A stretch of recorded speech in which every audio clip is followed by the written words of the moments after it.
Assalamualaikum warahmatullahi wabarakatuh.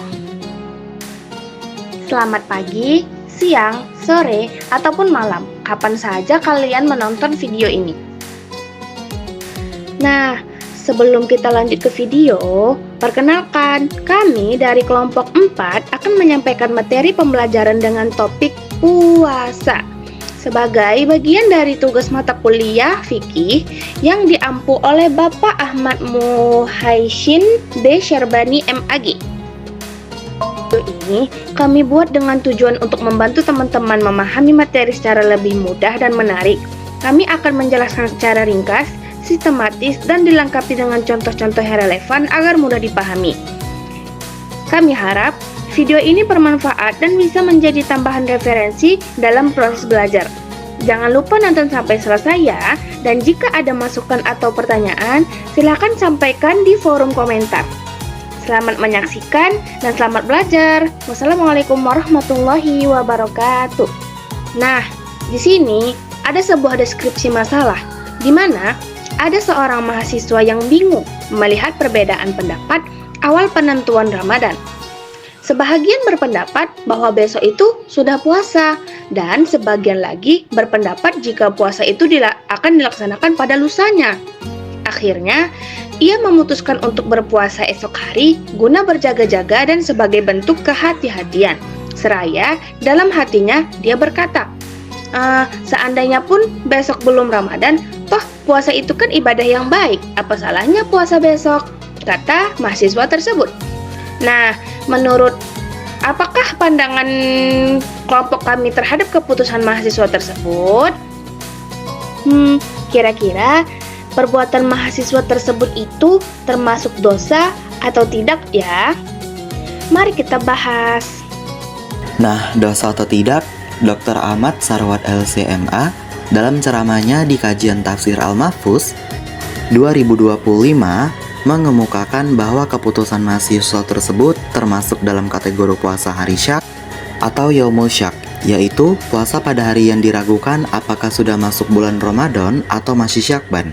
Secara bahasa, kata syak itu berasal dari bahasa Arab atau asyaku yang bermakna ragu-ragu, bimbang, dan tidak merasa pasti. Jika seseorang berpuasa dengan niat Ramadan tanpa kepastian, maka dilarang atau haram. Jika berpuasa sebagai puasa sunnah mutlak, maka sebagian ulama membolehkan.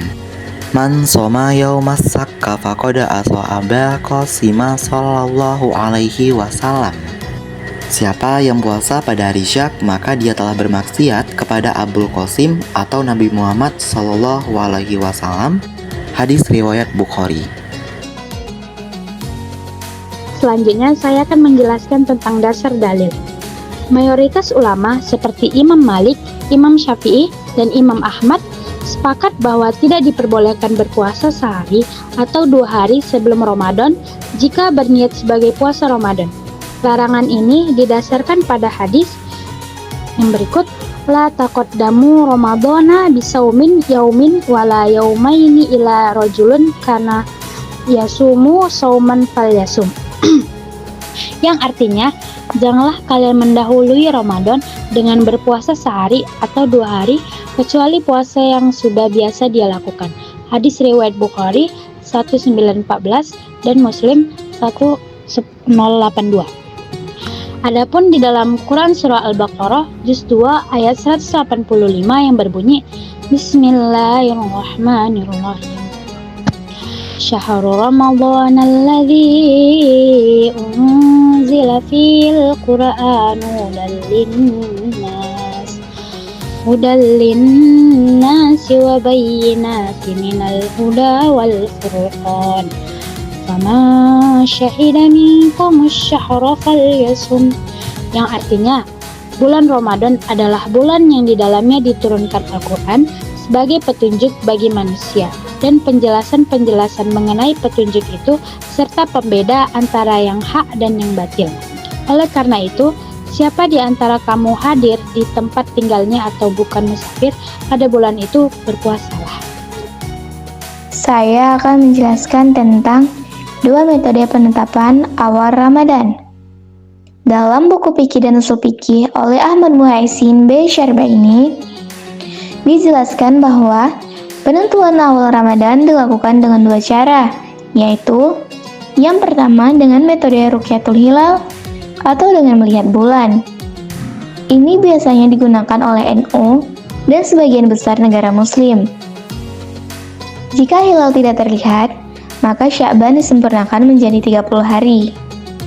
Yang kedua, dengan metode hisab atau perhitungan astronomi. Ini biasanya digunakan oleh Muhammadiyah. Juga berdasarkan konjungsi atau ijtima dan posisi hilal berada di atas ufuk.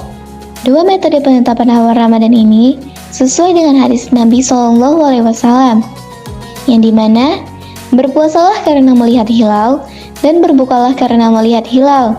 Jika tidak terlihat, maka sempurnakanlah Sya'ban menjadi 30 hari. Hadis riwayat Bukhari dan Muslim. Pandangan 4 mazhab. Dalam pandangan mazhab Hanafi, puasa di hari Syak bersifat makruh seperti yang dijelaskan dalam kitab Fathul Qadir karya ulama mazhab Hanafi dan Ibnul Humam. Dan jangan puasa di hari Syak kecuali puasa sunnah. Ada 3 bentuk dalam hal ini. Pertama, puasa yang dengan niat puasa Ramadan, maka hukumnya makruh sebagai diriwayatkan. Kedua, puasa dengan niat puasa wajib yang lain dan hukumnya makruh. Ketiga, puasa dengan niat puasa sunnah dan hukumnya tidak makruh. Pandangan mazhab Maliki juga mengatakan bahwa puasa di hari Syak adalah amalan yang makruh. Hal ini dapat ditemukan dalam kitab Al-Qawanin Al-Fiqhiyah oleh Ibnu Juzai Al-Qalbi. Puasa yang makruh adalah sebagai berikut: puasa selamanya, puasa hari mengkhususkan Jumat kecuali puasa sebelum atau sesudahnya, puasa khusus hari Sabtu kecuali puasa sebelum atau sesudahnya, puasa hari Arafah, dan puasa hari Syak, yaitu hari terakhir bulan Sya'ban, demi kehati-hatian apabila tidak nampak hilal. Sedangkan mazhab Hambali juga memberi hukum puasa di hari Syak dengan makruh. Hal ini telah dijelaskan oleh Ibnu Qudamah dalam kitabnya Al-Mughni, yaitu para ahli ilmu memakruhkan puasa pada hari Syak, juga menyambut Ramadan dengan puasa sehari atau 2 hari sebelumnya, lantaran larangan dari Nabi SAW atas hal itu. Dan mazhab yang tegas mengharamkan puasa hari Syak adalah Syafi'i. Sebelumnya, terima kasih kepada teman-teman yang sudah menjelaskan tentang studi kasus mahasiswa di atas. Selanjutnya, saya akan menjelaskan tentang materi terakhir, yaitu kesimpulan kelompok. Apakah mahasiswa tersebut diperbolehkan melakukan puasa Syak itu?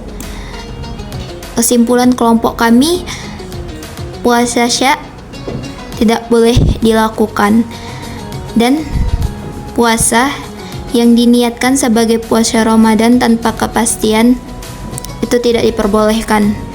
Namun jika ia diniatkan sebagai puasa sunnah dan bukan Ramadan, itu diperbolehkan. Sebaliknya, kita harus menunggu kepastian atau ketetapan pemerintah dan menghindari keraguan atau syubhat. Juga kita bisa melakukan konsultasi kepada ulama jika ragu. Rekomendasi apa yang harus dilakukan jika kita bingung? Pertama itu, ikuti saja keputusan pemerintah atau ormas resmi. Yang kedua itu, jangan mendahului Ramadan tanpa dalil yang sah. Yang ketiga, jika ingin berpuasa, niatkan sebagai puasa sunnah, bukan puasa wajib. Yang keempat, jangan menganggap hari Syak sebagai Ramadan tanpa bukti ruqyat atau hisab. Nah, itu tadi penjelasan dari materi yang kami sampaikan. Semoga kalian mendapatkan hikmahnya dan kalian mengetahui jika berpuasa di hari Syak itu tidak diperbolehkan. Saja yang dapat kami sampaikan, semoga bermanfaat untuk kalian dan untuk kami juga. Jika ada pertanyaan yang ingin ditanyakan, bisa langsung ditanyakan di kolom komentar. Kami akhiri dengan wabillahi taufiq wal hidayah. Wassalamualaikum warahmatullahi wabarakatuh.